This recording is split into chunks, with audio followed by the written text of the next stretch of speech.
नमस्कार दोस्तों, मैं मैनपाल आपके लिए लेके आया हूँ फिर से एक और नई हिंदी की क्लास, जिसके अंदर हम पढ़ने वाले हैं उसी टॉपिक को आगे।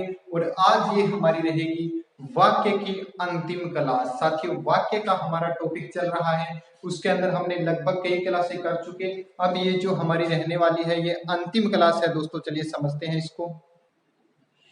क्या चल रहा था दोस्तों? हमारा टॉपिक चल रहा है वाक्य का।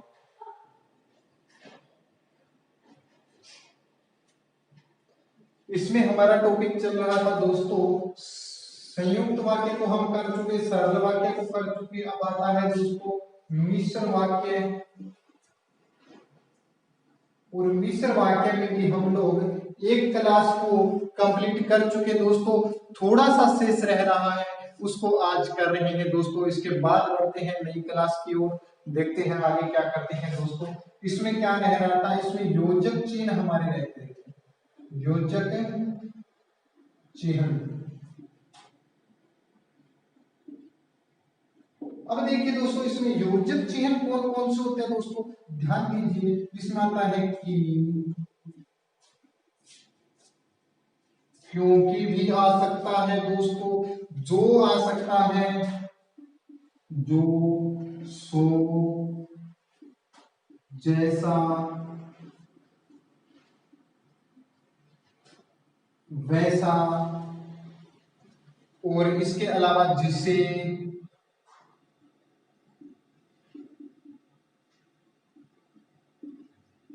जिसे आता है, जिसका आता है कि, क्यों, जो, सो, जैसा, वैसा, जिसे, जिसका। इसके अलावा दोस्तों ज्यों त्यों आ सकता है, ज्यों त्यों। ये सारे क्या रहते हैं दोस्तों? इसके योजक चिन्ह, किसके? मिश्र वाक्य के योजक चिन्ह। आपको समझाने की कोशिश कर रहा हूं दोस्तों, समझिएगा। इस आधार पर जो है वो कैसे बनता है दोस्तों, इस आधार पर इसको तीन भागों में बांटा गया है। या हम कह सकते हैं कि जो मिश्र वाक्य है इसके आश्रित उपवाक्य। कौन से दोस्तों? आश्रित उपवाक्य कितने होते हैं? तीन भाग होते हैं या तीन प्रकार के होते हैं। सबसे पहले देखिए दोस्तों, संज्ञा का आता है, संज्ञा आश्रित उपवाक्य या संज्ञा प्रधान वाक्य आता है दोस्तों, संज्ञा प्रधान। और दूसरा आता है दोस्तों विशेषण प्रधान रहता है। इसके बाद क्रिया विशेषण प्रधान रहता है दोस्तों। क्या रहता है? क्रिया विशेषण। अब इसमें योजक चिन्हों को इसमें बांटा गया है दोस्तों। कौन कौन से आता है देखिएगा, कि और क्योंकि यदि आता है, कि आए या क्योंकि, तो ये क्या रहेगा दोस्तों? संज्ञा प्रधान उपवाक्य रहते हैं। इसके बाद जो, जिसे, जिसका, जिसका, जो, जिसे,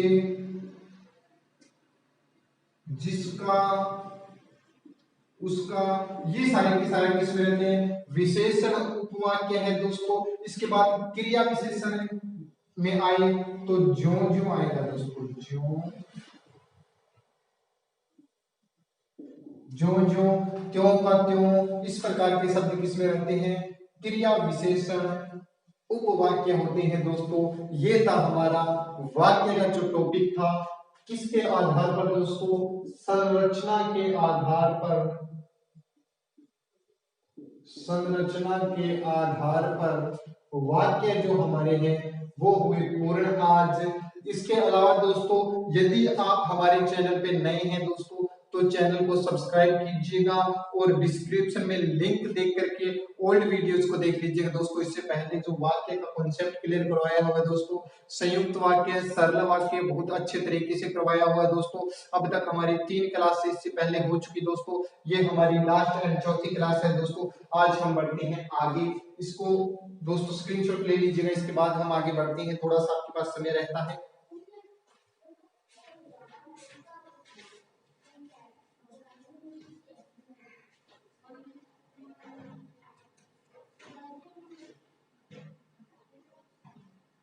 दोस्तों स्क्रीनशॉट इसका हो गया तो मैं देखता हूं दोस्तों आगे का टॉपिक कर रहे हैं।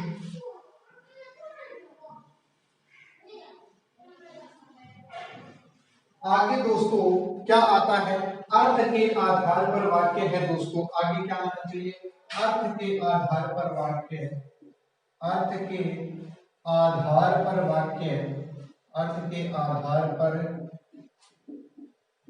वाक्य। ध्यान दीजिए दोस्तों, अर्थ के आधार पर जो हमने वाक्य किए थे सारे एक साथ क्लियर करवा रहा हूं दोस्तों। चलिए समझते हैं, अर्थ के आधार पर वाक्य कितने प्रकार थे दोस्तों, तो इसके थे 8 प्रकार, 8 प्रकार थे दोस्तों। सबसे पहला प्रकार था विधानवाचक। कौन सा था दोस्तों, विधानवाचक दोस्तों, विधान वाक्य था, विधानवाचक वाक्य भी कहते हैं इसको, विधानवाचक वाक्य। दोस्तों क्या होता है इसमें, या विधान क्या होता है, जिसमें कार्य का होना या करना पाया जाता है दोस्तों। क्या होता है, काम का या कार्य का होना या करना, कार्य का होना या करना पाया जाता है। क्या होता है दोस्तों, विधानवाचक होता है। जैसे कि राम चलता है, राम चलता है, श्याम पढ़ता है। इस प्रकार के सारे जो वाक्य है वो क्या होता है दोस्तों, विधानवाचक वाक्य होते हैं दोस्तों। अच्छे से समझ में आएगा, बिल्कुल आसान है दोस्तों, समझिएगा, थोड़ा सा ध्यान दीजिएगा तो आपका ये जो है क्लियर हो जाएगा दोस्तों। कैसे, विधानवाचक वाक्य, कार्य का होना या करना पाया जाता है, राम चलता है, श्याम पढ़ता है दोस्तों, क्या है, काम हो रहा है। ठीक है, दूसरा दोस्तों, दूसरा देखिएगा, संदेहवाचक, संदेहवाचक दूसरा क्या रहता है दोस्तों, संदेहवाचक वाक्य रहता है। इसमें क्या होता है, शंका की, शंका रहती है दोस्तों, शंका, कार्य के होने की शंका रहती है, यानी कि शायद, यदि, ऐसे वाक्य होते हैं। ठीक है, यानी कि यदि आप पढ़ते तो क्या हो जाते दोस्तों, उत्तीर्ण हो जाते।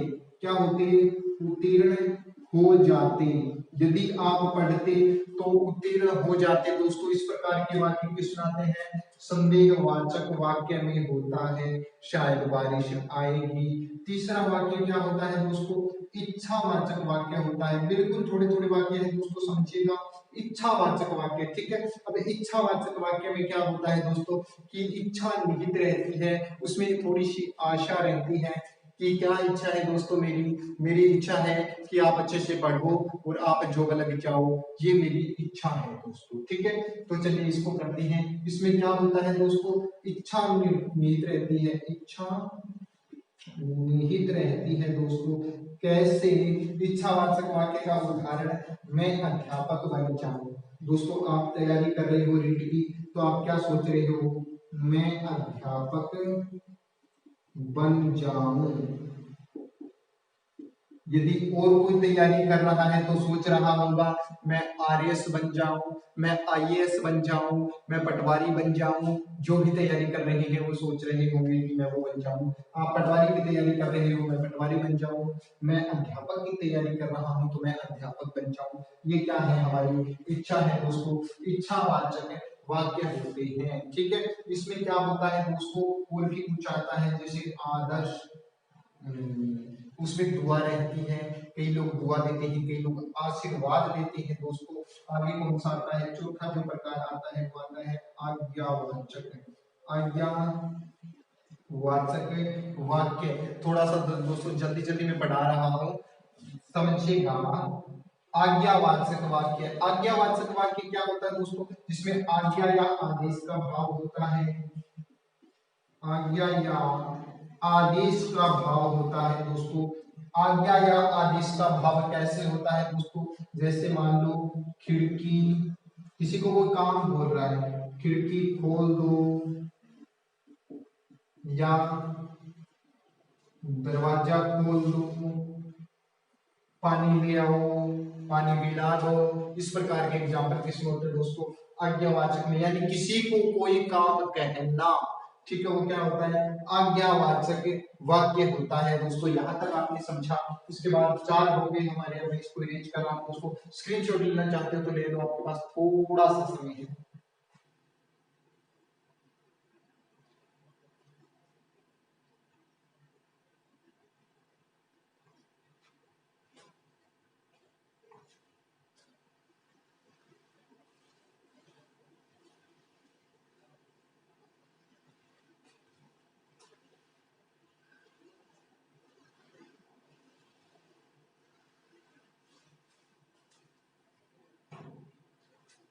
आगे देखिए दोस्तों, संकेतवाचक, संकेत वाचक। अब देखिए दोस्तों, पांचवा प्रकार चल रहा है। संकेतवाचक में क्या होगा, शर्त होगी दोस्तों।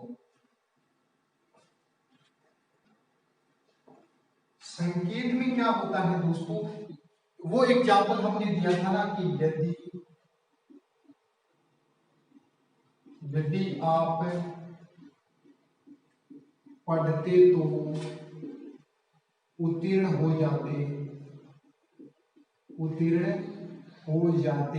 ये दोस्तों इसका है, संकेतवाचक का है, ठीक है। और संदेहवाचक में फिर से समझा देता हूं दोस्तों। संदेहवाचक पिछला था, चलो इसको 3 नंबर पे किया था शायद हमने। संदेहवाचक, संदेह में क्या रहता है, कोई आशंका रहती है, ठीक है। जैसे कि शायद आज बारिश होगी, शायद आज बारिश आएगी दोस्तों। इस प्रकार के शब्द रहते हैं, कोई ना कोई शंका रहती है उसको, ठीक है। तो वो किस में आता है, संदेहवाचक में आता है। संकेतवाचक में क्या आता है, यदि आप पढ़ोगे तो उत्तीर्ण हो जाओगे, या पढ़ते तो उत्तीर्ण हो जाते, ये रहता है। थोड़ी सी मिस्टेक होगी दोस्तों इसको समझने में। चलिए यहाँ पे आप क्लियर कर लीजिएगा। संदेहवाचक में क्या रहता है, आशंका रहती है दोस्तों, आशंका। और संकेतवाचक में क्या होता है दोस्तों, शर्त निहित रहती है। शर्त किसमें होती है, संकेतवाचक में होती है। संदेह या आशंका किसमें होती है, संदेहवाचक में होती है। ये आपका क्लियर हुआ। अब बढ़ते हैं छठे की ओर, मैं इसको अरेंज कर देता हूं। वहां पे दोस्तों उदाहरण को बदल लीजिएगा, या संदेहवाचक आपने किया था उसको इरेज कर लीजिएगा, ठीक है। इसके बाद छठा जो प्रकार आता है वो आता है निषेधवाचक। कौन सा आता है दोस्तों, निषेधवाचक। निषेधवाचक, निषेध का अर्थ होता है दोस्तों मना करना, किसी काम करने के लिए रोकना, ठीक है। कैसे, जैसे मान लो बाहर मत निकलो, बाहर मत जाओ, बाहर मत जाओ, इसको रोक रहा है कि बाहर मत जाओ, कोरोना हो जाएगा, ठीक है। आगे सातवां जो प्रकार आता है वो आता है प्रश्नवाचक। कैसा आता है दोस्तों, प्रश्नवाचक वाक्य कैसे रहता है, प्रश्नवाचक, इसमें कोई न कोई प्रश्न निहित रहता है। जैसे कि आप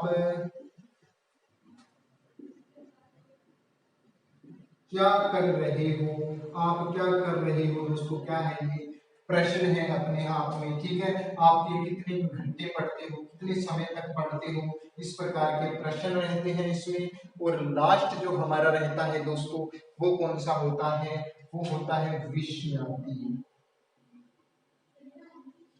विस्मयादि वाचक दोस्तों। इसको क्या कहा जाता है, आश्चर्यवाचक कहा जाता है दोस्तों, आश्चर्यवाचक भी कहती हैं। यानी कि इसमें आश्चर्य रहता है। कैसे, अरे, हे, अरे को लगा होता है, अरे मोहन भी आ गया, अरे मोहन भी आ गया, अरे वाह क्या बात है।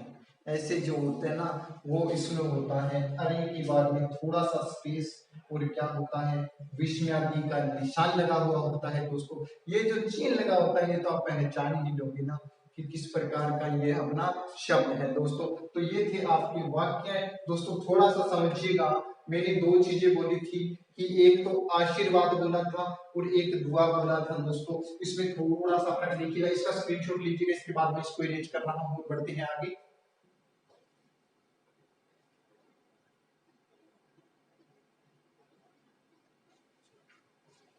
चलिए दोस्तों,